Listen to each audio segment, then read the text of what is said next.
একদিন সব ঠিক হয়ে যাবে, এই সান্ত্বনাটা কাউকে দেবেন না।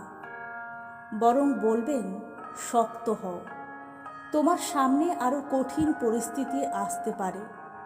সেই লড়াইটা তোমাকে একাই লড়তে হবে। কারণ কেউ কোনো দিন বদলে যায় না, সময় পেরিয়ে যায়, বয়স বাড়ে, তাই অনেক সময় ধৈর্য বেড়ে যায়।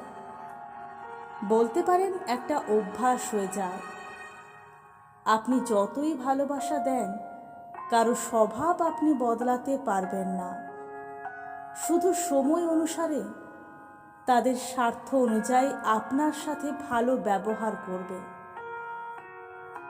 যেই স্বার্থ ফুরিয়ে যাবে, সেই আবার নিজের রূপ ধারণ করবে। কিছু মানুষ অকারণেই আপনার পিছু লাগে, আর সেই মানুষগুলোই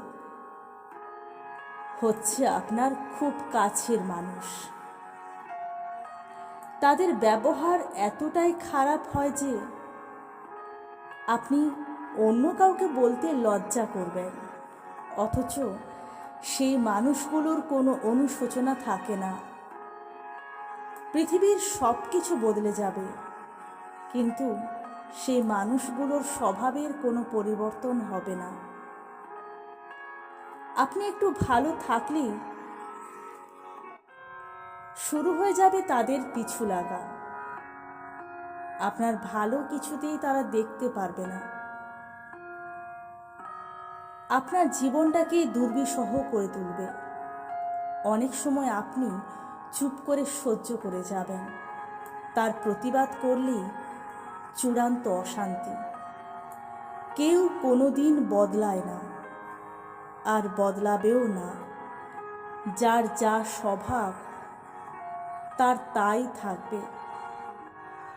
তাই সব ঠিক হয়ে যাবে, এই সান্ত্বনা কাউকে দেবেন না।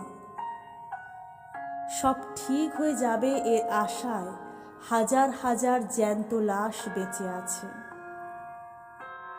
তাদেরকে লাশ না বানিয়ে লড়াই করে মানুষ হয়ে বাঁচতে শেখান।